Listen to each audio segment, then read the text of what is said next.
ಒಡೆದೋಗಿರೋ ಹಾಲಲ್ಲಿ ಟೇಸ್ಟಿಯಾಗಿ ಸೂಪರಾಗಿ ಸಖತ್ತಾಗಿ ಮಾಡುವಂಥ ಸ್ವೀಟ್ ರೆಸಿಪಿ ಇದು. ತುಂಬ ಚೆನ್ನಾಗಿರುತ್ತೆ, ತುಂಬ ಟೇಸ್ಟಿಯಾಗಿ ಕೂಡ ಇರುತ್ತೆ. ನೀವು ಕೂಡ ಒಂದು ಸಲ ಮನೇಲಿ ಟ್ರೈ ಮಾಡಿ. ಹಾಗೆ ಈ ರೆಸಿಪಿ ಹೇಗೆ ಮಾಡೋದು ಅಂತ ತೋರಿಸ್ಕೊಡ್ತೀನಿ. Hi all, welcome to my channel. ಇವತ್ತು ನಾನು ಡಿಫ್ರೆಂಟಾಗಿ ಸ್ವೀಟ್ ರೆಸಿಪಿನ ಮಾಡಿ ತೋರಿಸ್ತಾ ಇದ್ದೀನಿ. ಮನೇಲೇನಾದರೂ ಹಾಲು ಒಡೆದೋಗ್ಬಿಟ್ರೆ ಸಡನ್ನಾಗಿ ಆವಾಗ ಈ ರೆಸಿಪಿನ ಮಾಡ್ಕೋಬೋದು. ತುಂಬ ಚೆನ್ನಾಗಿರುತ್ತೆ, ತುಂಬ ಟೇಸ್ಟಿಯಾಗಿ ಕೂಡ ಇರುತ್ತೆ. ನೋಡಿ, ನನಗೆ ಈಗ ತಾನೇ ಹಾಲು ಹಾಕಿಸ್ಕೊಂಡೆ. ಹಾಲು ಕಾಯಕ್ಕಿಟ್ಟ ತಕ್ಷಣ ಒಡೆದೋದ ತಕ್ಷಣ ಸುಮ್ಮನೆ ವೇಸ್ಟ್ ಯಾಕೆ ಮಾಡೋದು ಅಂತ ಈ ಸ್ವೀಟ್ ರೆಸಿಪಿನ ಮಾಡಿ ತೋರಿಸ್ತಾ ಇದ್ದೀನಿ. ಹಾಲು ಒಡೆದೋದ ನಂತರ ಅದನ್ನು ಚೆನ್ನಾಗಿ ಕುದಿಸ್ಕೋಬೇಕು. ಸ್ವಲ್ಪ ಗಟ್ಟಿಯಾಗಬೇಕು ಅದು ಕುದ್ದು. ನಂತರ ಅದಕ್ಕೆ 3 ಸ್ಪೂನ್ ಆಗೋವಷ್ಟು ಅವಲಕ್ಕಿನ ಹಾಕಬೇಕು. ಅವಲಕ್ಕಿನ 3 ಸ್ಪೂನ್ ತೊಗೊಂಡ್ರೆ ಸಾಕು. 3 ಸ್ಪೂನ್ ಹಾಕಿ ಅದನ್ನ ನೀಟಾಗಿ ವಾಶ್ ಮಾಡಬೇಕು. ಅವಲಕ್ಕಿಲಿ ಕೊಳೆ ಎಲ್ಲ ಇರುತ್ತಲ್ವ, ಅದಕ್ಕೆ ಒಂದು 3 ಸರ್ತಿ ನೀಟಾಗಿ ವಾಶ್ ಮಾಡಿ ಆ ಕುದೀತಾ ಇರೋ ಹಾಲಿಗೆ ಸೇರಿಸ್ಕೋಬೇಕು.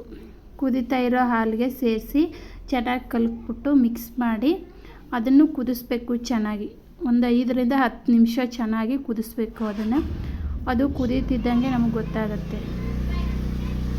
ಒಂದು ಸ್ವಲ್ಪ ಗಟ್ಟಿಯಾಗೋವರೆಗೂ ಕುದಿಸ್ಬೇಕು. ಒಂದು ಕನ್ಸಿಸ್ಟೆನ್ಸಿ ಬರುತ್ತೆ ನೋಡಿ, ನಾನು ತೋರಿಸ್ತೀನಿ ಈಗ.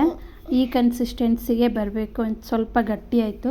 ಗಟ್ಟಿಯಾದ ನಂತರ ಅದಕ್ಕೆ ಸ್ವಲ್ಪ ಬೆಲ್ಲನ ಸೇರಿಸ್ಕೋಬೇಕು. ನಿಮಗೆ ಸ್ವೀಟ್ಗೆ ಎಷ್ಟು ಬೇಕು ನೋಡಿ ಅಷ್ಟೇ ಬೆಲ್ಲನ ಸೇರಿಸ್ಕೊಳ್ಳಿ. ಬೆಲ್ಲ ಸೇರಿಸಿದ ನಂತರ ಬೆಲ್ಲ ಕರಗೋವರೆಗೂ ಕೂಡ ಕುದಿಸ್ಬೇಕು. ಹೀಗೆ ತಿರುಗಿಸ್ತಾನೆ ಇರಬೇಕು, ಯಾಕಂದರೆ ತಳ ಹಿಡಿದ್ಬಿಡುತ್ತೆ. ಅದು ಬೇಗನೆ ತಳ ಹಿಡ್ಕೊಬೋದ್ರಿಂದ ಅದನ್ನ ತಿರುಗಿಸ್ತಾನೆ ಇರಬೇಕು. ತಿರುಗಿಸಿ ಬೆಲ್ಲ ಕರಗಿಸಿದ ನಂತರ ಏಲಕ್ಕಿ ಪುಡಿನ ಹಾಕೋಬೋದು.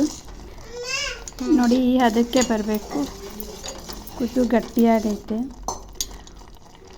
ಇಷ್ಟಾದರೆ ಸಾಕು. ನಂತರ ಇದಕ್ಕೆ ಸ್ವಲ್ಪ ಡ್ರೈ ಫ್ರೂಟ್ಸ್ನ ಒಗ್ಗರಣೆ ಹಾಕಬೇಕು. ಚಿಕ್ಕ ಪಾತ್ರೆಗೆ ಒಂದು ಸ್ಪೂನ್ ಆಗುವಷ್ಟು ತುಪ್ಪನ ಹಾಕಿದ್ದೀನಿ ನಾನು. ತುಪ್ಪಕ್ಕೆ ಸ್ವಲ್ಪ ಗೋಡಂಬಿ, ಒಣ ದ್ರಾಕ್ಷಿ ಹಾಗೆ ಸ್ವಲ್ಪ ಬಾದಾಮಿ ಪೀಸಸ್ನ ಕಟ್ ಮಾಡಿ ಹಾಕಿದ್ದೀನಿ. ಚೆನ್ನಾಗಿ ಗೋಲ್ಡನ್ ಕಲರ್ ಬರೋವರೆಗೂ ಫ್ರೈ ಮಾಡಿ ಅದನ್ನು ಅಲ್ಲಿ ಮಾಡಿಟ್ಟಿರ್ತಕ್ಕಂಥ ಮಿಶ್ರಣಕ್ಕೆ ಸೇರಿಸ್ಕೊಳ್ಳಿ.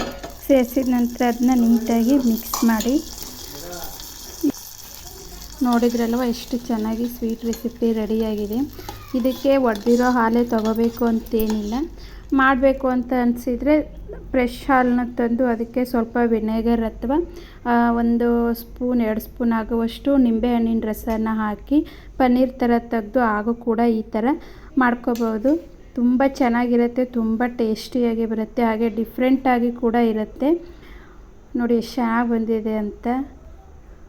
ನೋಡಿದ್ರಲ್ವ ಫ್ರೆಂಡ್ಸ್, ನಿಮಗೆ ಈ ರೆಸಿಪಿ ಇಷ್ಟ ಆಗಿದ್ದರೆ ಶೇರ್ ಮಾಡಿ, ಲೈಕ್ ಮಾಡಿ, ಹಾಗೆ ಸಬ್ಸ್ಕ್ರೈಬ್ ಮಾಡ್ಕೊಳ್ಳಿ. ನೀವು ಕೂಡ ಮನೇಲಿ ಟ್ರೈ ಮಾಡಿ ರೆಸಿಪಿ ಹೇಗೆ ಬಂದಿತ್ತು ಅಂತ ಕಮೆಂಟ್ ಕೂಡ ಮಾಡಿ. Thank you.